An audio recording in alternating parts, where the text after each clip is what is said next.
My time is the morning Mhm. because that's when, after I take my, my schedule, and it's all determined on your schedule. Like, what do you feel comfortable doing? If you have 5 minutes a day, trust me, that's more than enough. If you have 30 minutes a day, that's more than enough. If you have an hour, that's way more than enough. But I tend to do mornings. So I get up. I love doing Instagram with my coffee. That's my thing. I don't journal. I suck at journaling, really suck at it. I've really wanted to be good at it. I have like 80 journals in my house, but I suck at it. I like post-it notes and I like my phone. That's about it.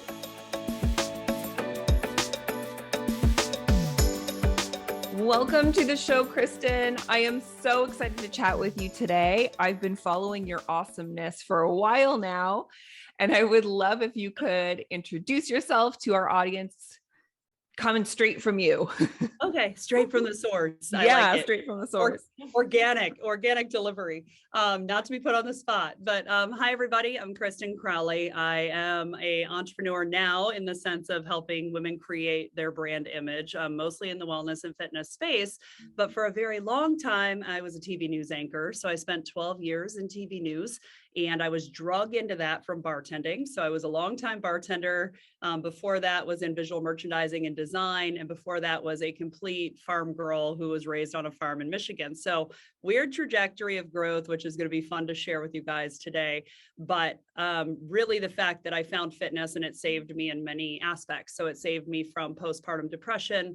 It saved me from weight gain during pregnancy. It saved me in my career, and it forced me to quit a job I loved because of my health and realized that it was more important. And then that's what started my new business now. So fitness Wow. in general has been a big trajectory for me, and Strong Fitness Magazine has been one of the biggest proponents, which is why it's really fun to actually get to talk to you today about it. So I'm excited. Yay, that's awesome. How did Strong Fitness Magazine become like that part of your journey?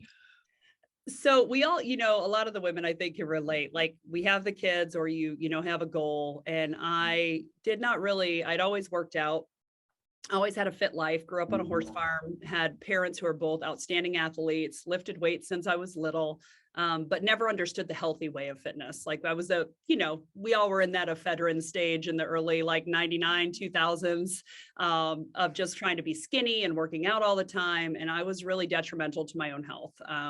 I did bikini contests, and it really ruined my health in general because I was so focused on the aesthetic and not the health part of it. Fast forward to going through pregnancies that were both very high risk, and bed rest, all the things, gained a ton of weight, felt horrible, dealt with postpartum, and I had never really truly understood weight training. So when I found the weight room through a really good friend of mine who was my trainer for a long time, I got stronger and transformed my body. At that point, I had been in the television game for it's been almost 17 years now, but on air for about 10 years at that time. And I knew that fitness was kind of saving me or pulling me in a different direction. So Strong was always a magazine that I had loved, obviously. And I really wanted to get published. That was one of my things.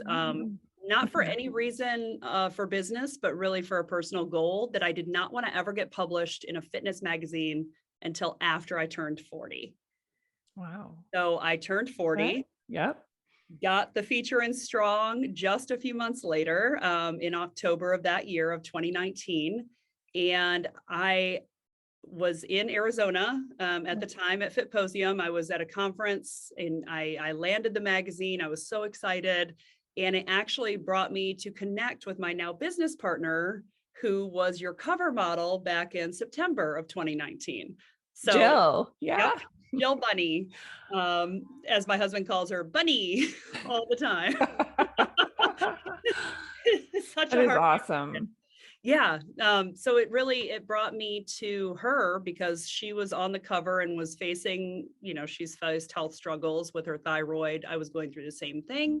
And, the magazine always had great articles. So I connected with her on Instagram, like we all do, like slid into her DMs, and she slid back into mine. And then when I landed the feature was Strong, she was the first person to message me and say, "Welcome to the family. It is truly a family. Yeah. And I don't know where you're going to go in the fitness world, but if you ever have questions or whatever, I'm here for you. So that brought her and I together, and literally we created a business 2 months later out of our Wow. publications of being in the magazine, different times, but still same family. Wow. I love your story. And I'm just like, this podcast is really about like how fitness, like taking care of your body, can Mhm. really trickle down into every aspect of your life on like clarity and focus and what you want.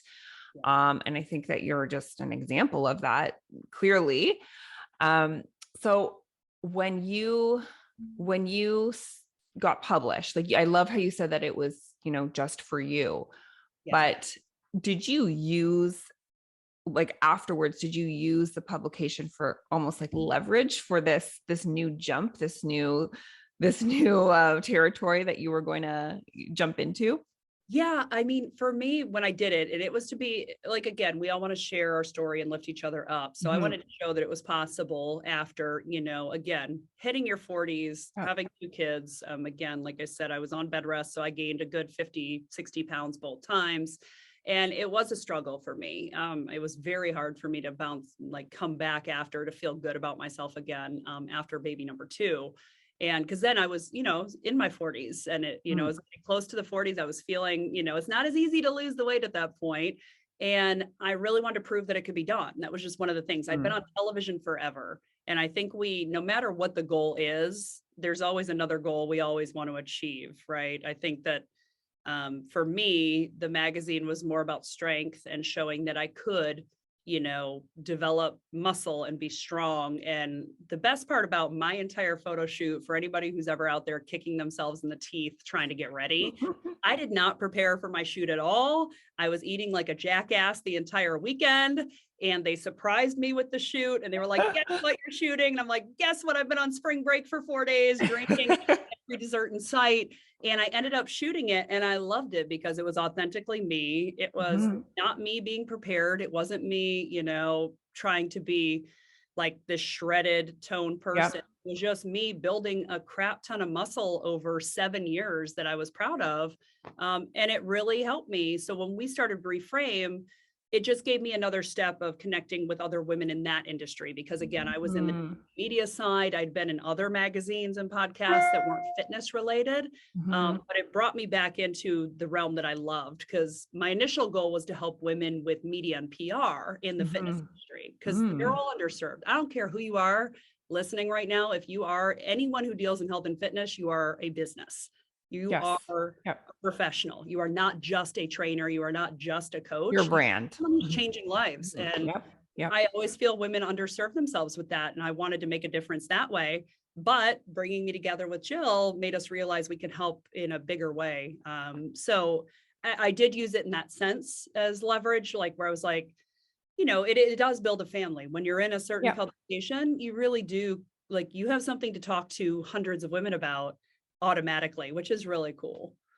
That's awesome. That's awesome. And then how did you actually make the decision to quit whatever you were doing at the time and to just go all in with this new venture with Jill? Like there's so many listeners here today that are listening and they're sort of on the edge. They've maybe done a body transformation and they've been getting a lot of questions from their friends like, how can you help me? And they're wondering if they should go into a coaching world. They're wondering if they should start their own thing. How did you take that first step? It was hard. Oh my God, it was hard. To be brutally honest, I left television about a month and a half before I landed the strong feature. So I had decided to, for those of you who don't know, I mean, you think being a news anchor is glamorous and all these things. It is the worst paying job, the worst hours. It's detrimental on your mental health. It's like horrible on your physical health. I worked the morning show for 12 years, which means I got Oh, up at 3 a.m. and went to bed at 11 p.m. And I had 2 pregnancies on air. So I went through wow. 12 years of not sleeping, and my body was shutting down, literally shutting down. Like growths and biopsies and tons of sickness and all these things. And I was fortunate enough that my husband retired from the military and we had another company. And I felt safe enough at the time where I was like, you know what, I can step away and really find what I want to do with these other women in my purpose. Like, how am I going to help them? I know media, I know TV, I can teach that, and I love teaching it. But I wasn't super drawn to it. So I kept holding myself back, didn't really know the step, but I finally, when they said your contract is up and you have to resign or not, I just quit. And it was 2 weeks of crying. Every day at work, we cried every day. My entire team cried every day. I've never cried so much in my life of leaving that job. But I You're knew, mourning it. You're mourning it, right? yeah, Like I you really, know. Mhm. it's a family. And you Mhm. know, it's a very weird situation to be very public your entire most of your existence, and then decide you're going to step away from the label of being a whatever it may be. You know, for some people it's a cover model, for some people it's a TV person. Like, it's a label that carries a lot of stigma that people like will go, ooh, wow, that's cool. And deep down, we all love attention. No one's going to lie about that. And I just had to say, for my health and my family, I can't do this anymore. And I know I'm meant for more. And I was not passionate about what I was doing any longer. So I really ended up just making that decision. I was like, it's now or never, because Yeah. again, I'm turning 40. I have to do something that will feel good for me and help other people. And this just isn't doing it. So as much as I loved my career, and I still do it, freelance, I just had to stop, and it was really difficult. So I can tell you it's never easy. It doesn't matter what your job is. It's never going to be easy. And it's always a struggle for those first couple weeks to a month of just getting reacclimated with yourself. And it might not be the right path right away. You might go through a couple of shifts down the road, but the right thing will show up for you. And that's what happened to me. I really honestly had no clue when I quit exactly what my business was going to be. Wow. Which is so strange, because I've always planned everything and I'm a workaholic, and I've never had less than 2 to 4 jobs at a time. So for me to Wow. go from that to nothing, I was like, oh my Lord, what am I doing? I'm like, I'm just going to drink margaritas every day and sit outside. And that's it. And I really I took a leap of faith because I knew there was a bunch of women supporting me at the time, and they all believed in me, probably more than I did myself. And I just said, F it. And I just literally quit. And I, Oh, like, months later, was again presented with this amazing opportunity that I had literally put on my vision board at the beginning of the year in January as one goal for the year. That was my only goal for the entire year, because I didn't really know what I was going to do. Let's just get published and do it to prove to other women it can be done. Did it. And then I was literally that next week blessed with my business partner for life. And, wow. you know, we create, and it's, so you never know where it's going to take you, but you Yeah. just have to have the faith and passion to get you there. And I think Yeah. it does work out in the end. There's been a common theme the last few interviews, and it's been a vision board. And Really. and I'm like, all about a vision board too, but it's like, it's crazy how when you put it down on paper or you like visualize it, it comes true. Yeah. And I just love your story about, like, switching identities. I feel like we all do that. We evolve through life, and sometimes it's a, bigger identity switch. But I feel like you are so open, but also ready to take on every opportunity you got offered, right? Like, so you went to the Fitposium. That's Yeah. how, like, you took that opportunity to go there to meet people, and that's how you got other opportunities, right? Meeting new people and being open to it. That's really, really amazing. And now you guys have a full on business together. Can you talk about that? Because a few of my clients have gone and they enjoyed it. They said it was like one of the best things they've ever done, because Aw. not only did they, get all this content, all this amazing content, a year's worth of content on this incredible retreat trip, but they met some amazing people, and they just said that you and Jill were amazing and so organized, and it was like one of the best things they've ever done. So let's get into that. I love talking about it because it's weird when you think like, when you're a kid and you have those daydreams of like, oh, I wish I could do this for a living, or I wish I could help people do this for a living. And you're like, oh, that's so far fetched. Like, no one's going to ever pay me for that. But when you're good at it and it's your true heart and soul, yes, you will get paid for it and it will work. We really honestly, again, when we both got the strong connection, so we were tied in through the magazine, literally, and the other part of that story I left out was the weekend that happened to me. Now I live in Virginia in the States and Jill's in Toronto in Canada. And when she texted me, she was like, by chance, are you in Arizona right now? And I was like, I am in Arizona right now. She's like, where are you staying? And she texted me the hotel. We were in hotels across the street from each other in Arizona. Oh my God. On the same weekend. She was there just for a shoot. And I was like, wow, well, this is kind of kismet, like, And so I always joke that the replay is, she was like, well, do you want to meet for Starbucks? And it was right before my shoot for Strong. And I was like, well, yeah, because I've been eating like an a-hole all weekend. And I'm just going to drink some green tea right now because I'm literally I'm like, I have to go do this shoot. And I didn't bring anything because I didn't know what was happening. And we went to Target to go buy like fitness equipment. Like it was one of those days.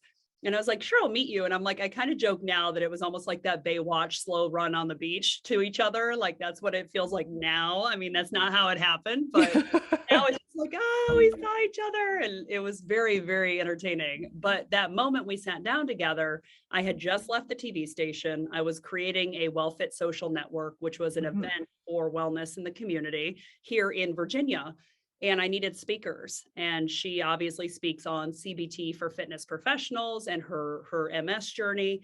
And I was like, literally, we sat down for 2 seconds and I was like, so I have this WellFit social. And she's like, tell me about it. And I was like, well, it's in January, a couple months out. And she's like, I'm there. And there was no questions asked. And I said, well, where are you going to stay? She's like, I'm staying at your house. I'm like, oh, we don't know each other, but sure, you're staying with me. And it was just literally from that moment on, that's how it's been. And so it was just one of those kind of, again, serendipitous moments of just me investing in myself to go to this conference, not knowing what was going to happen, and then being presented with a person who helped me build the retreats. And we actually started them out more as a retreat in the normal sense that people are aware of, like kind of developing your personal things, getting into that self-help journey. And that really isn't either of us. I'm not a kumbaya person. I am a get shit done. Let's make it happen. I'm with you, girl. So we were like, how can we do this differently? Like, how can we help women in wellness and fitness actually not get ripped off, build a brand and do all these things and cut cost on marketing? And because of our backgrounds, hers in the magazines and the fitness world and competing, mine in television and media, we just like combined forces to create Reframe. And honestly, the retreats ended up being a culmination of everything we wanted when we started out. Like, we wanted to be able to trust 3 or 4 photographers, get everything done, not waste an hour every morning trying to find crap to post. And we fine-tuned it. And again, I'm, as you can tell, a little OCD with time. So I do all the planning and the scheduling, and the two of us between posing and coaching and ideas, we just fine-tuned the concept to create what we do now. And it's, again, we've had, so many of the women in the fitness industry, which is so great, because that's where our heart is. But we've also had women who show up who are doctors and real estate agents. And need the content.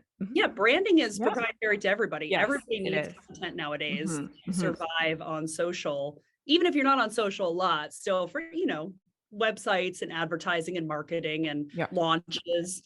So we really tried to cover all of it. So that's where Reframe came from, was to create this opportunity to just go have a blast with a bunch of women in a house and work your butt off for 2 days. And then again, have pizza and margaritas at the end and have a good time. Amazing. That's amazing. And you're sort of taking all of the worry out, for a lot of women that have maybe just started, and it can be, they're just starting their social media and they're like, how the heck do I do this? And it must be just so like a Yeah. relief for them to be there, and you guys directing them, and they get all of this content afterwards. I mean, Sarah Franza, who I had on the podcast, who is my client, she was just telling me about it, and just saying how organized it was, and amazing. She can't wait to see her photos. So Her photos, like, oh my gosh, she turns it up to like level yeah, 100. She's just pure, like melts the camera. she does. She does. But everybody did. And we had, again, the women crying when they see their images, and Mhm. but our team is that's what we do. And, to see it transform for women, to elevate from, again, you are not just a trainer or just a coach, you are a business. And Mhm. when you bring yourself from here to the next Yeah. level up, it shows in your confidence, your writing, your launches, your offers, and you teach your women that all the time. Like, you Yep. have to believe in what you're doing. Mhm. We just help you look really damn good doing it. I mean, that's our part of it. And seeing women escalate to that level very quickly is even better, because they get to a goal so much faster when you are not stressing over the trivial crap that most Yes. people do. Yeah. And you don't need to post every day. You don't Yeah. need to do all these things, but having it in your arsenal just makes you a stronger, like, you're going to win the battle. Like, when you have all that in your arsenal, there's no way you're going to lose, because you're prepared. I love that you just said you don't have to post every day. So can we just dive into that, please? Yeah. What are some of like the biggest lies like for me over here, please? What are some of the biggest lies that you see on IG? How much time do we have? Yeah. Let's We, see. we, I think we have some time. not so much lies, but misconceptions. So I think people, because we have the attention span of a gnat in today's economy in general, we tend to focus on whatever we want to fixate on. So if someone posts a post and it says 10 things, you're only going to remember the one thing that relates to you. So our main things with social and with like our brand image academy, like the reframe, side of teaching how to use the stuff we shoot for you, is really more of consistency in messaging, sticking to your keywords and who you're speaking to. We don't do I know ideal client avatar is thrown around a lot. We actually do MVPs, Mm, which is not your most valuable player, it's your most valuable payer.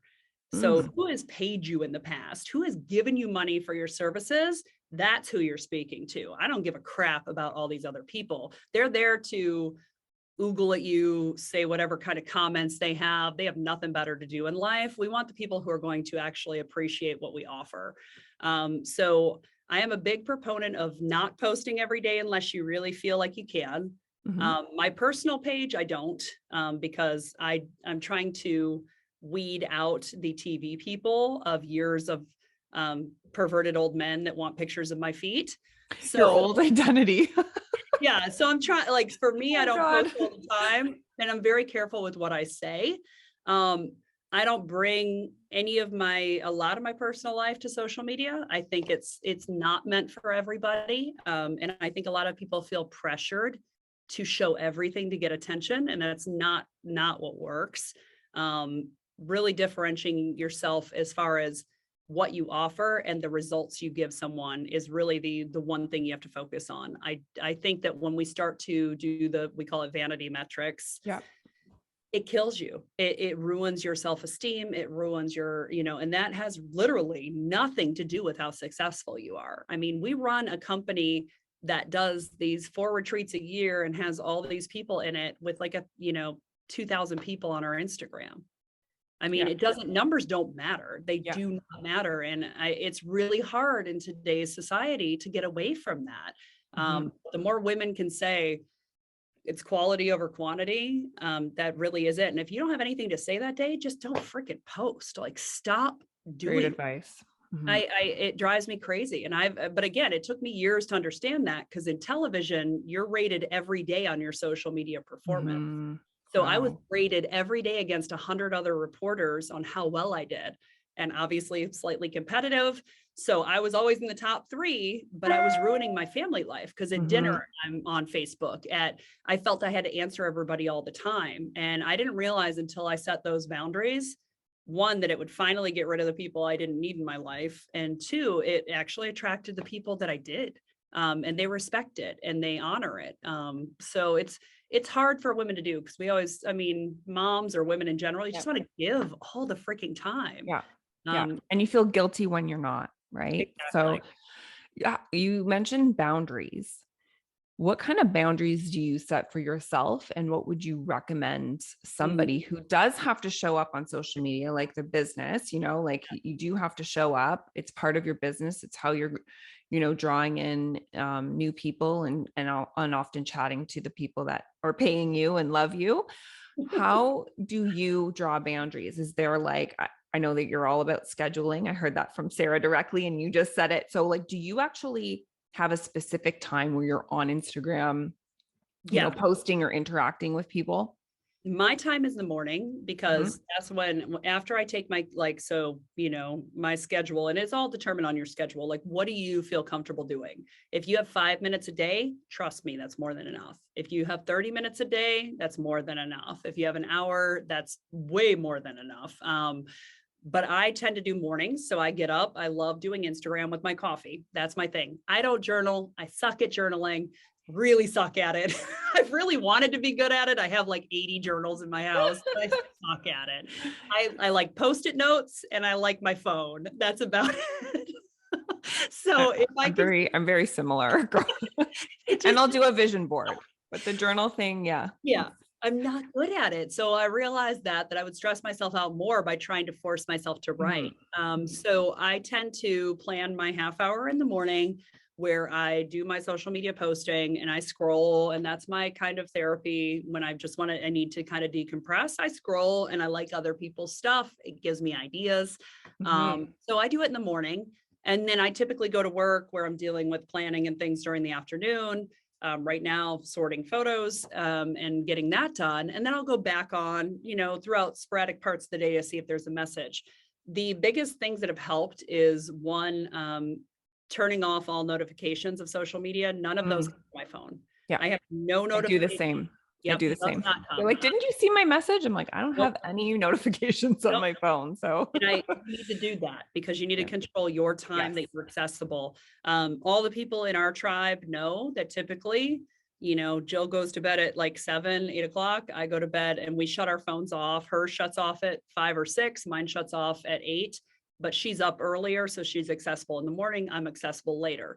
So we have boundaries on our time there. And then also planning. So we have planning calendars we use that kind of dictate where things go through the year every quarter. So how much we're online, what sales, what's a push week, where we have to be super active in stories every day, where we take a break, like post retreat, we're offline for most of the week because we're working. And I'm not going to stress myself out to get online to appease somebody.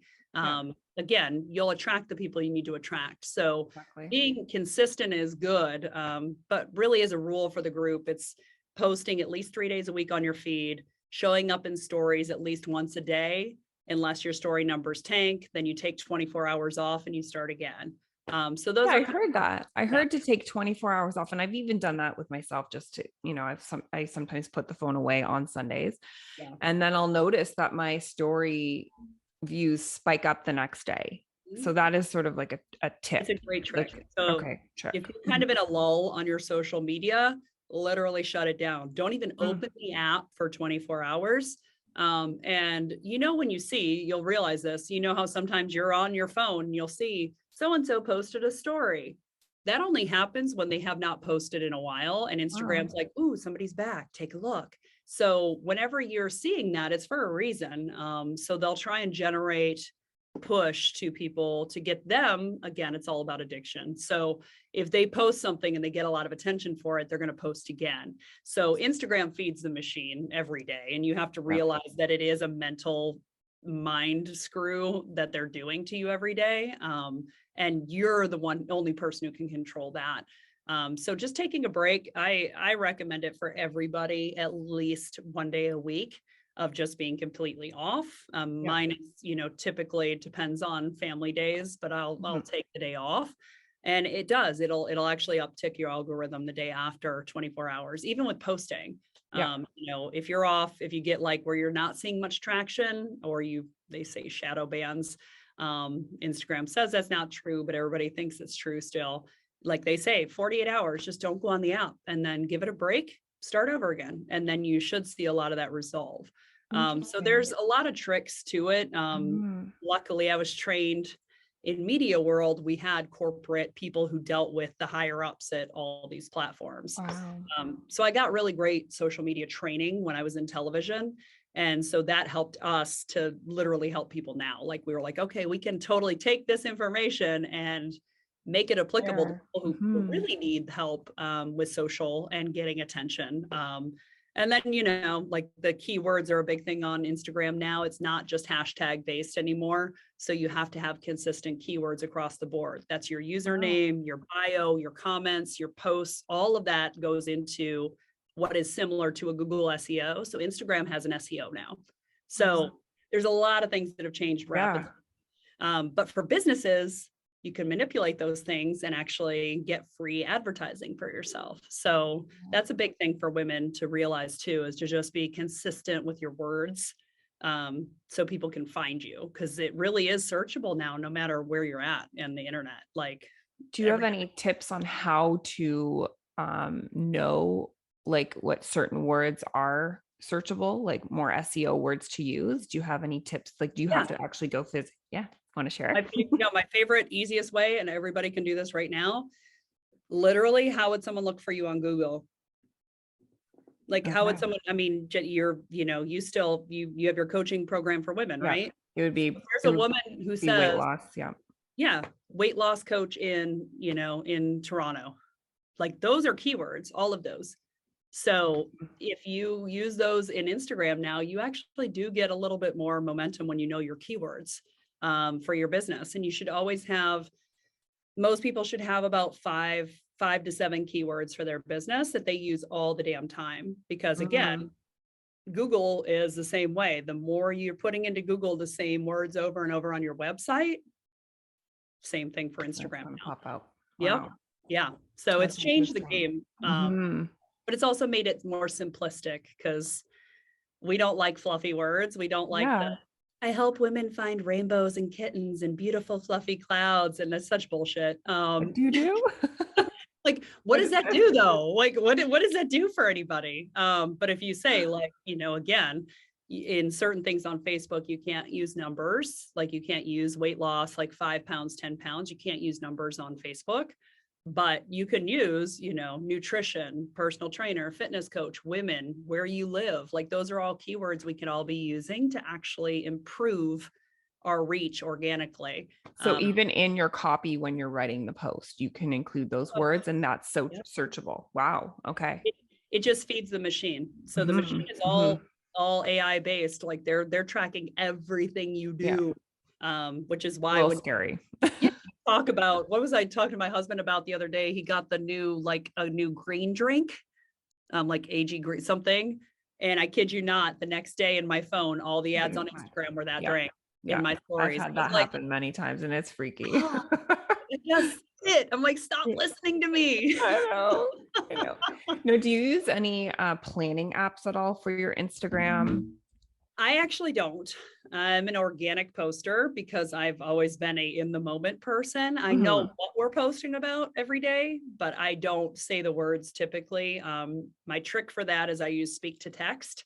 So whenever I'm writing posts, I like to speak them out because it sounds more natural and it saves me from clacking away. And I usually do it when I'm on my Max trainer, like sitting out in the garage. So I'm killing two birds with one stone. So it makes me feel like I'm accomplishing something. But for apps in general, the best out of all of them is Facebook Creator in Facebook. So that's business.facebook.com is your best bet for organizing, where you're not going to have a glitch. We've used Later, I've used Planly, I've used those before. Great things about all of them. It just depends on the platforms you're on. But for stories and Facebook and Instagram, Facebook Creator is literally free, and it's the most robust out of all of them for no cost. Whereas, Later in Plan, you do get it for free, but they can't do the first line hashtags. They can't do a lot of things for the free version. And then you end up paying a lot of money. And even in Canva now, you can schedule all your posts in Canva. Oh, So that's interesting. I saw that pop up. We use the Facebook creator for yeah, Strong, yeah, and then I use Later. I've been loving Later just yeah. to sort of fill in the blanks of some of my like quote coaching posts. And then I like to do like my reels and then save them in draft and then have them ready to go, because you can't post reels on the Yeah. Later one, which is And the reels, frustrating. always, if you have a bunch in draft, make sure you've downloaded all of them. Okay, good to Because if you know. ever upload, if the app ever has an update and you click yes, You you're lose all. that.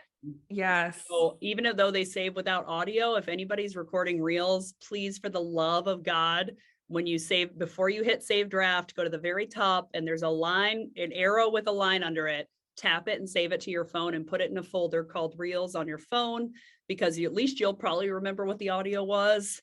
But if you lose it, they are gone. And a lot of people like to record reels in the app because you can line things up better. But literally, if your phone dies, if you restart Instagram, if you log out on accident, they are all gone. Good advice. I've done that before where I've changed my password, or no, my husband changed. And I was like, what did you do? I had like 5 reels in there. So that's a really good tip. Download all of them to make sure you have backup. Have you ever seen anybody use like a reel video? Like, let's say they're doing a teachable video and they reuse the video on Facebook. Like, would you recommend repurposing stuff like that? Like, I'm not talking about one of the reels where you're dancing or, it's a funny reel. I'm actually talking about like something like a teachable. Have you ever seen, or do you recommend doing that as well? Yeah, it just depends. I mean, sometimes it looks funky depending on the platform. Facebook obviously reads differently, but now every major platform for Facebook, Instagram, LinkedIn all have the same stories capabilities. And then you also have Snapchat and TikTok. So you have literally 5 platforms that could use the same format of the 9:16. So you could use that on everything. That's why I like to save them, because sometimes audio won't transfer from platform to platform. It'll block you. So it's always good to do that, or do your own voiceovers so that you can use it. But for video wise, I mean, when we shoot at retreats, typically we shoot in a horizontal manner, not vertical like a cell phone, but we shoot it extra wide so that that video can then be used for reels in a narrow sense. So if you're recording, like say it's even just coaching tips, like you're going to use it on YouTube, do it wider so you have those bars on the outside of you, like literally like you kind of stretch your arms out so you can see both fingertips. And then that way when you cut it off, it's right here and it's just your face talking, but you could use it for YouTube, post it there first, and then break it down into little tidbits and put it onto your other socials. But that I am a fan of shooting wider. So giving yourself a lot of space within the video so you have space to cut and crop the way you want and you're not like zoomed up to the front. I've done that before. Yeah, because you know that when you're doing it on your cell phone and then you go to like use it on another, and then it's, you got all these bars and it just looks crappy. Yeah. They still say, I mean, audio trumps video. So as long as your sound is better than your video, people, because we tend to listen more than we watch. So, especially with things like YouTube and stuff like that, people, we turn it on and then we walk around and do things. So your audio matters a lot in video nowadays, because somebody's grumbled, you're going to lose interest and you're going to go to the next person who has better audio visual capabilities. But yeah, definitely something that repurposing across all platforms is a big yes for us, like 100%. When someone is first starting out, okay, they might not have the budget right away, but they are wanting to obviously grow their brand and they want to make their brand stand out. What is some tips that a person can start right now without spending a lot of money that they can do like right now? Is there anything that you would recommend? So the only things I would ever spend a lot of money on in the beginning, which is not a lot of money, but a few $100s, would be obviously getting Canva Pro, because that gives you all the capabilities of being your own graphic design team in a very tight little bucket for $120 a year. Well worth it. MailChimp for free, one of my favorites, because you can create a landing page. You don't need to spend money on a website. Please stop spending $10,000 on a website with no offers. We've seen it so many times. Like, please stop. You don't need a website. You really don't need a website. No. A landing page is great, somewhere to collect emails, but that can be done for free. So we always try and encourage people to take that route. Securing your social media. I do suggest if you can't do your own trademark searches, at least paying an attorney before you file any LLC or business name, to do a check for you if you're not able to. Very easy for you to do. You just go on the trademark sites and look and make sure no one has it. Because the worst thing we've seen is someone who creates an entire logo and all these things and then has to start over and loses $500 to $1,000 on a logo because they never checked trademarks. And again, you're a business. You are not just you are a business. So you have to treat it as such. So I think, doing those simple tasks, and then everybody always wants the logo first. It's the last thing you should be spending money on. Because it doesn't freaking matter. You can spend $1,000 on a logo and it will still be the words like strong. Yep. It's fat letters. Like, there's nothing proprietary about it, but we know it when we see it now. But in the beginning, you're like, oh, okay, some people will spend months coming up with a logo and colors when literally that is probably the least of your business. So really focusing on getting the things in place, the systems, the customer journey, and how you want to serve them is really that. And honestly, we did learn early on investing in other, people that would help us that knew more than we did. Those are great tips. That was a hard one at first for me to swallow, because I didn't want to spend money on. I was like, nobody can tell me how to do this better. I was a typical stubborn female. And I realized quickly the payoff of investing in either groups of women or someone who at least had that business expertise. Because again, we grew our business within 2 years exponentially, which should have, if we did everything ourselves, probably would have taken us 5. Yeah. So you're losing money by waiting and waiting for the money to cut. You have to start sooner, and then you'll be making the money sooner. So that was hard for me to accept too. It was difficult. I'm not going to lie, but I would never, now I know better, where I'm like, wow, I would have actually done it sooner.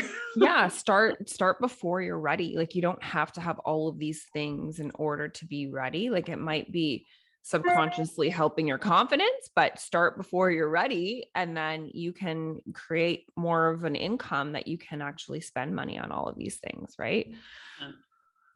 Well, I have learned so much from you today, Kristen. You have so many amazing tips. Thank you so much. I always ask my guests this at the end. What does the word strong mean to you? Oh, wow. It was a long life lesson. Strong to me was being able to help other people and not put to also learn that I needed to help myself at the same time, and actually taking time to do that and to lose the labels. So for me, being strong now is definitely not the same as me being strong in my 30s or my 20s. It was very physical for me in the beginning with the farm life, and then 30s, you're just strong because you're a mom and you have to be. And now I'm just strong, healthy in that sense, because I help make other people's lives better. I love that. So to me, that's what strong is now. It's not just a physical thing, but it is still fun to out leg press most of the guys in the gym. So I'm not going to say the strong part isn't fun. I enjoy that part. But I definitely think that being strong now is like being more humble and learning to help put other people's really make everything work together. So yeah, it's a journey for sure. We all find a different definition.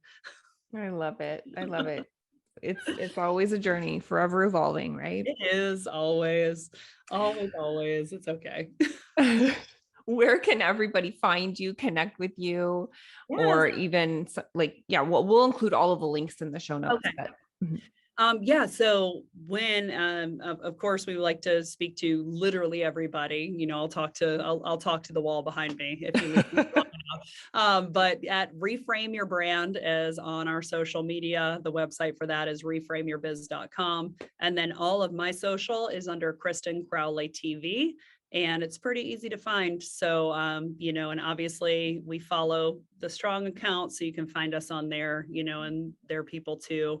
And I love to connect with literally anybody who has a question. I'm an open book when it comes to any of it. So please I'm send so questions. knowledgeable because I learned a lot from you today. I thank Thanks. you so much for taking the time to chat with us.